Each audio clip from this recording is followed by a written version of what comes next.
bingung kan tentang Isra Mi'raj itu apa? Iya sih, aku juga masih belum begitu tahu tentang peristiwa Isra Mi'raj dan ingin lebih ingin mendalami mengetahui lebih dalam apa sih Isra Mi'raj itu.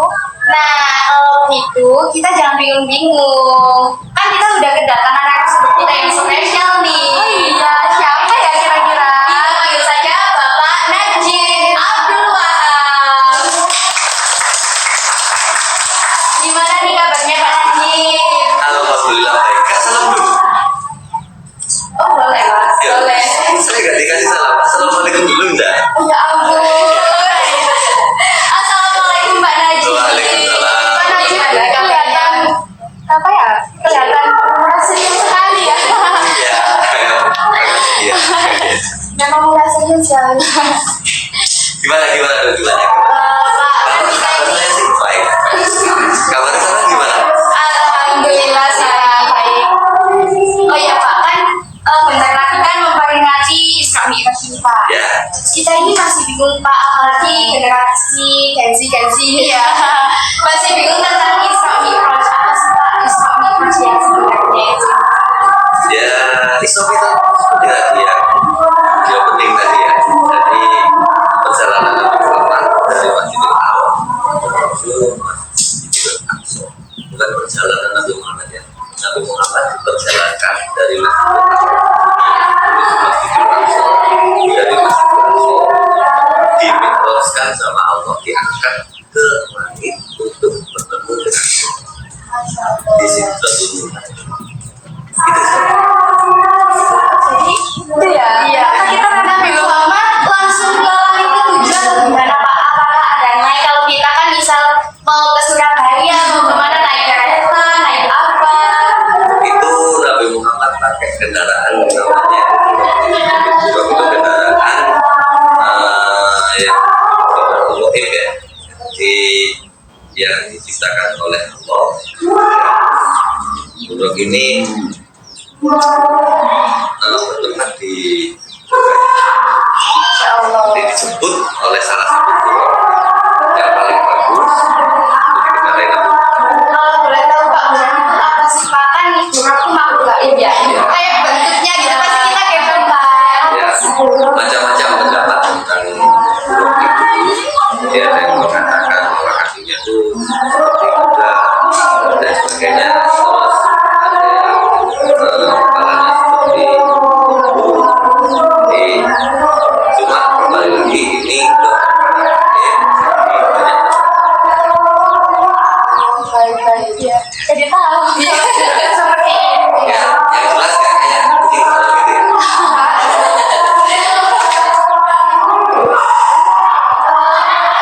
Itu saya mau tanya nih Pak, menurut Bapak apa sih kayak tantangan yang didapatkan untuk apa ya? Untuk kita sebagai generasi Gen Z yang apa ya?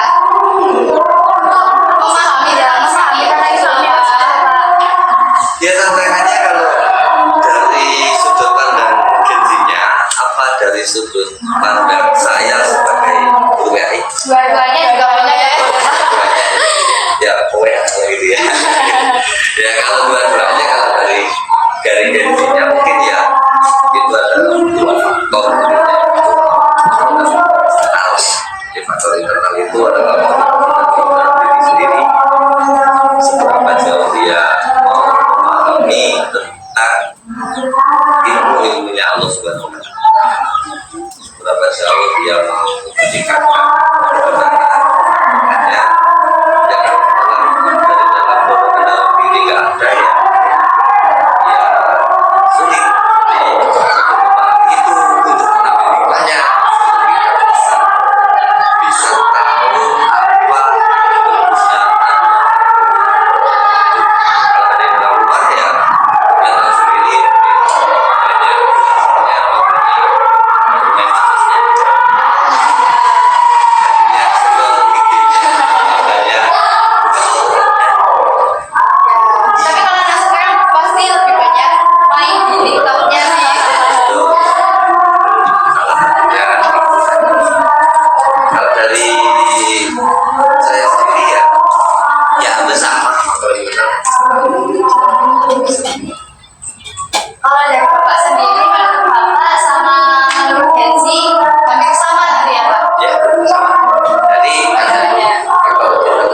kenal.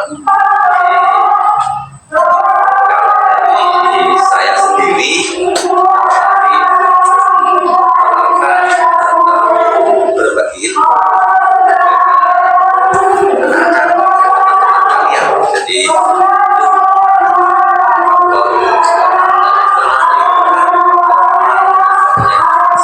Apalagi faktor teman itu ya sangat-sangat mempengaruhi Pak. Jadi ada ya kan teman yang pengaruh itu ada ya. ada Pak, pasti ada. Pengaruh buruk atau pengaruh baik? Dua-duanya pasti ada sih Pak. Itu apa yang baik? Oh, yang baik dong Pak. Iya. Tadi kan tentang faktor internal eksternal ya Pak. Ya. Nah sekarang itu gimana sih Pak cara mengimplementasikan tentang Isra Mi'raj ini? Kalau Isra Mi'raj itu ya yang pertama mengimplementasikannya ya, belajar lebih memahami lagi peristiwa sebenarnya. Yang kedua ya Isra Mi'raj itu apa dan mengapa, terus bagaimana Nabi Muhammad itu dalam peristiwa tersebut dibentuk apa, terus manfaatnya apa bagi kita sebagai umat. Itu yang mungkin tepat menurut saya mungkin Tapi Pak ya Isra Mi'raj itu benar gak sih Pak? Dulu katanya sholat 5 waktu itu 50 rakaat dan setelah Isra Mi'raj Ya. ada itu menjadi 5 rakaat. iya betul. Jadi sebenarnya itu dari 50 dikurangi dari 50 jadi 5 dikurangi 45 itu. Kalau boleh tahu nih Pak itu gimana sih Pak caranya? Kok caranya sih apa ya? Peristiwanya kok bisa gitu?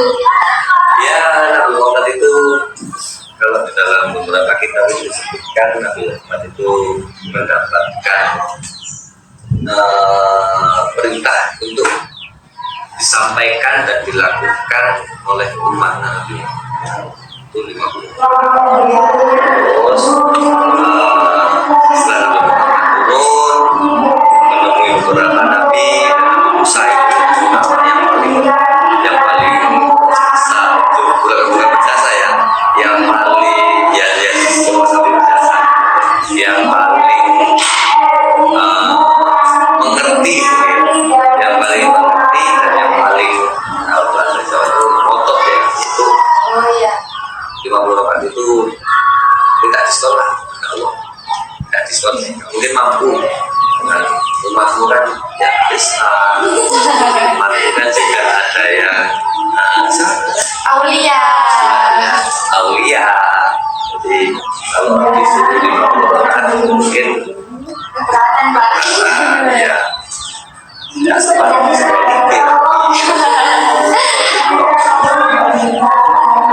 Jadi dinego ke Ya. ya dari 50 ke 5 meminta ya, bukan menego ya. Dia meminta. Nah, jadi kalau kita kawan bukan menego, meminta. Soalnya saya itu pernah cari di Google gitu Pak ya. Itu katanya itu dari 50 rakaat Nabi Muhammad menego meminta ya lebih tepatnya kata Pak Yas meminta untuk menjadi 5 rakaat. Ya, betul itu. Terus Pak, apa sih pelajaran dan hikmah yang didapatkan pada era kita ini, era Gen Z ya? Ya. Ya, terus aku tak bercerita sekarang ya. Iya. Itu tadi memang sengaja saya jawab singkat itu tadi, biar maksudnya berpikir. Jadi gini, kita itu banyak dalam khazanah keilmuan kita sebagai orang Muslim. Itu peristiwa-peristiwa penting yang diabadikan dalam Al-Quran, yang mungkin tidak dimiliki oleh umat-umat lain atau tidak diabadikan. Ini kita yang paling banyak. Mulai karena tahu dari besar Islam itu apa saja yang kalian tahu mungkin? Ya, mungkin lebaran. Ya, Puasa itu ya. terus puasa Ramadan.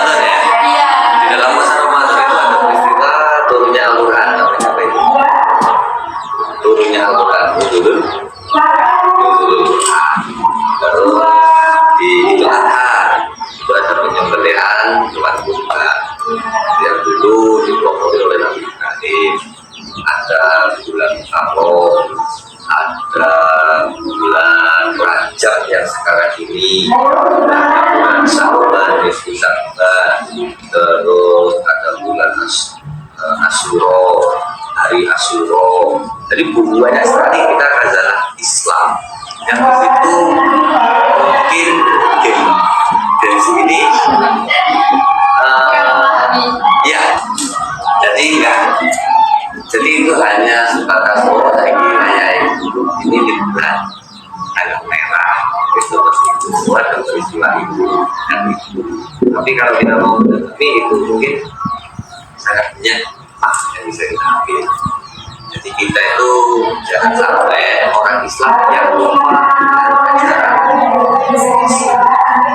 Islam yang lupa dengan aturannya, dengan hadisnya, dengan sirok-sirok, dengan cerita-cerita hikmah yang dialami oleh berketepatan dengan Isra Mi'raj ini. Jadi Isra Mi'raj itu kalau kita kaji, kalau kita mengutip satu ayat itu ya, jadi disebut dalam Al-Qur'an Subhanalladzi asra bi 'abdihi alladzi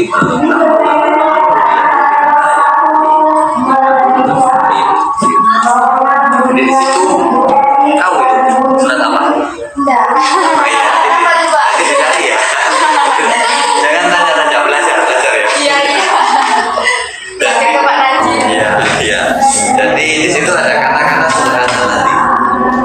Subhanalladzi Subhana itu kalimat yang diucapkan ketika ada sesuatu yang menakjubkan dan di luar akal. Ini subhan. Jadi semua ayat yang di Al-Quran ketika Allah memakai redaksi subhan atau subhanallah itu atau sambil itu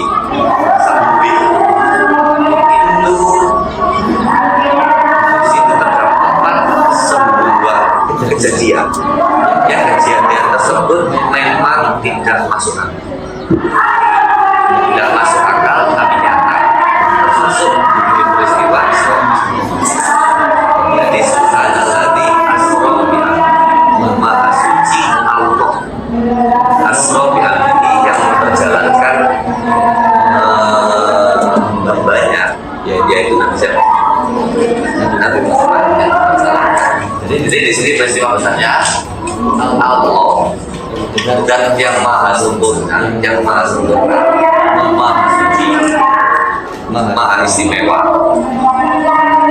Jadi maha sucinya Allah itu contoh kecilnya kalian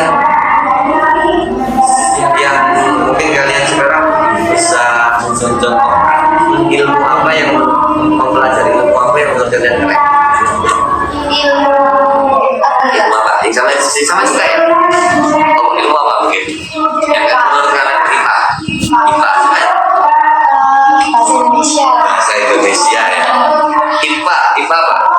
Kita lebih ke biologi dan fisika kan? IPA itu ya sulit Pak. Ya, yang sulit ya. Iya, bukan yang mudah. Iya. Berarti kok nggak suka IPA? Jadi kalau kita ambil ke biologinya ya, ke organismenya. Jadi itu ada hewan, ada tumbuhan, terus di situ ada kalau di fisikanya itu ada kayak gravitasi, berapa hukum Newton dan lain sebagainya. Sampai sekarang dalam terapannya kita bisa membangun gedung, kita bisa membangun kereta api, kita bisa membangun pesawat terbang dan sebagainya. Itu semua bahan dasarnya kereta api, pesawat dan lain sebagainya. Itu bahan dasarnya dari mana? Awal mulanya sebelum ada kereta api, apa yang diolah bisa menjadi kereta api? Dari alam, betul kan? Dari alam. Baterai itu dari apa? Dari alam apa manusia simsalabim? Dari alam. Pesawat dari apa? Dari alam. Terus kalian bisa menggunakan rokis ini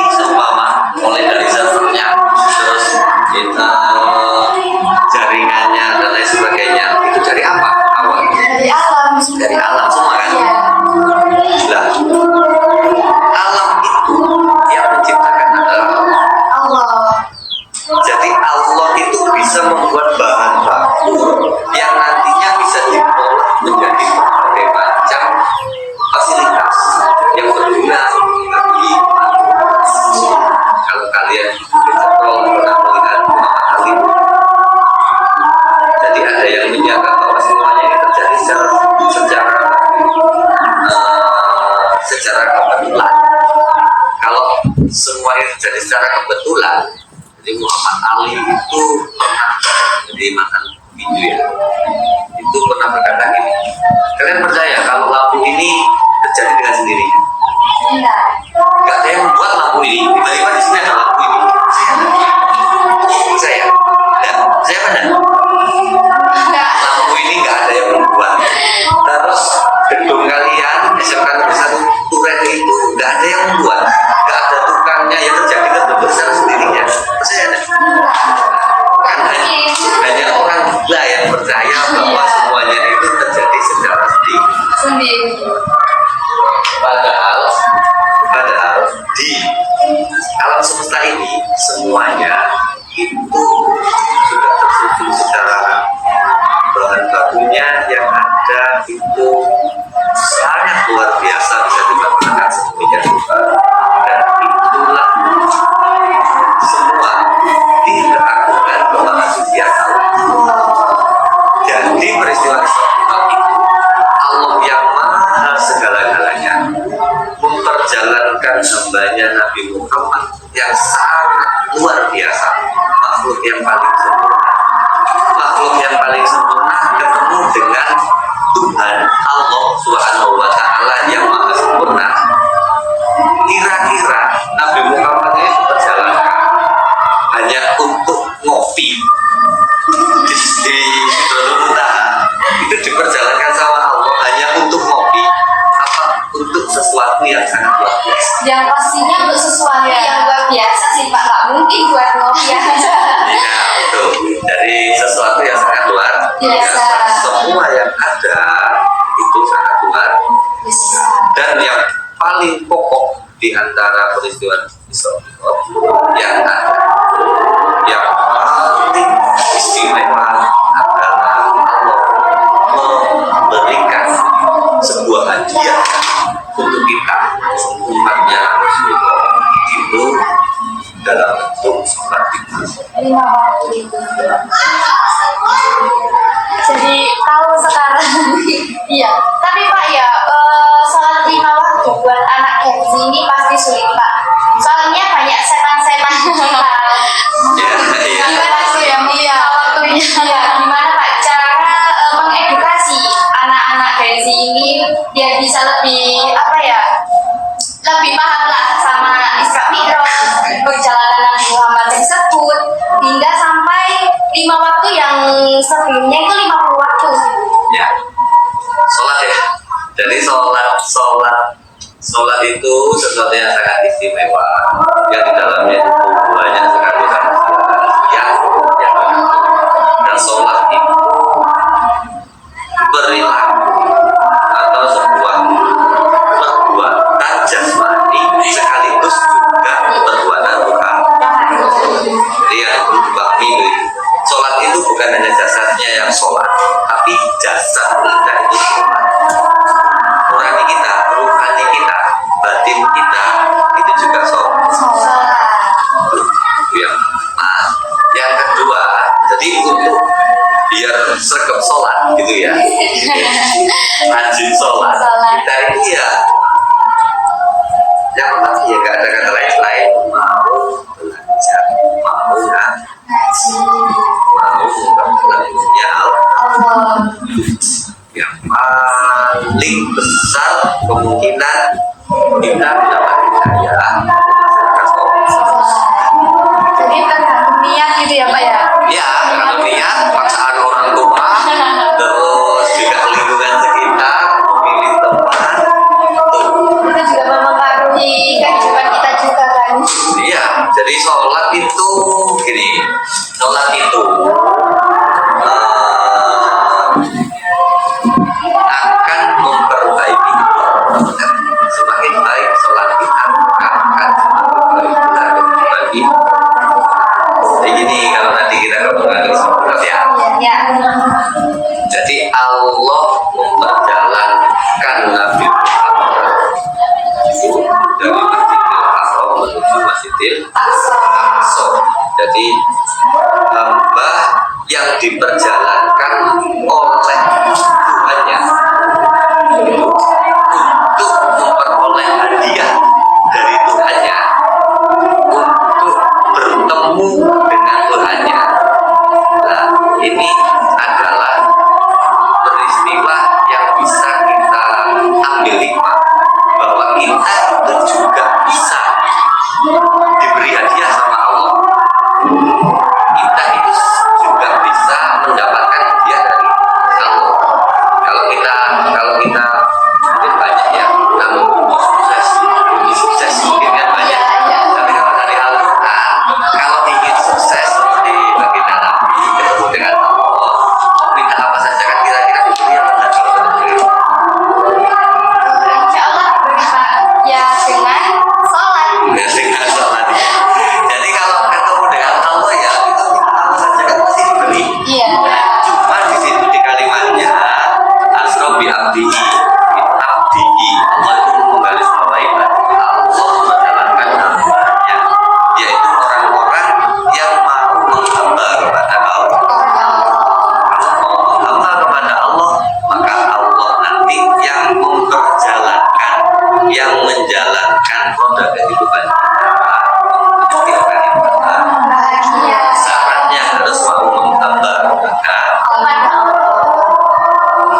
enggak, kita harus tunduk kepada Allah. Kira-kira kita lebih bingung kalau tidak sholat, apa kita bingung kalau nggak bisa Yang pertama, bingung kalau tidak sholat. Yang kedua, tak bisa sholat. ya bingung nggak bisa sholat sama bingung nggak kalau tinggal sholat, nah itu ya bagus lah gitu. Jadi yang penting ada bingungnya. Iya. Kalau Sholat.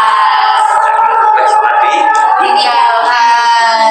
Oke, terima kasih ya Pak Najib. Ya. Sebelum kita tutup kali ini, mungkin Pak Najib ada kata-kata buat penonton setia podcast? Motivasi atau saran atau apa? Oh ya, kalau motivasinya tetap ya. Jadi di peringatan sembilan ini, ayo kita semua sebagai orang Islam, kita lebih memakai cara-cara Al-Quran, cara-cara yang sudah dianjurkan oleh Allah untuk meraih apapun yang kita inginkan Di dunia. jadi kita ayolah lewat Al-Quran saja. Al-Quran itu pasti, jadi Al-Quran itu pasti nggak mungkin Al-Quran itu salah. Jangan kita pakai cara-cara yang lain yang mungkin itu manis dipikir mungkin ya. Jadi kita pakai Al-Quran saja. Kita yakini Al-Quran, kita ikut Al-Quran, kita nurut, kita tunduk, kita patuh, kita mengikuti Nabi kita Nggak sulit, pokok kita bertakwa, lakukan semua yang kita bisa, belajar ilmu yang kalian sukai, belajar skill, juga kemampuan kalian untuk bekerja, asah itu dengan maksimal. Tapi tetap kita ikuti jalurnya Al-Quran, kita takwa kepada Allah, pasti kita akan dijadikan orang yang sukses. Kita uangnya banyak, manfaatnya banyak, dijaga oleh Allah, pasti disukseskan oleh dan jangan lupa bahagia, senyum gitu ya. Terus halo atau dari orang sih enteng gitu ya. Enteng, ibadah yang semangat, kerja yang semangat, belajar yang Semangat. pasti sukses. Pasti sukses. Insya Allah. Amin. Amin. Sebelum menutup acara kali ini, saya punya pantun nih Pak. Nanti jawab cakep ya. Iya. Ibu Haja, Ibu Haji, cakep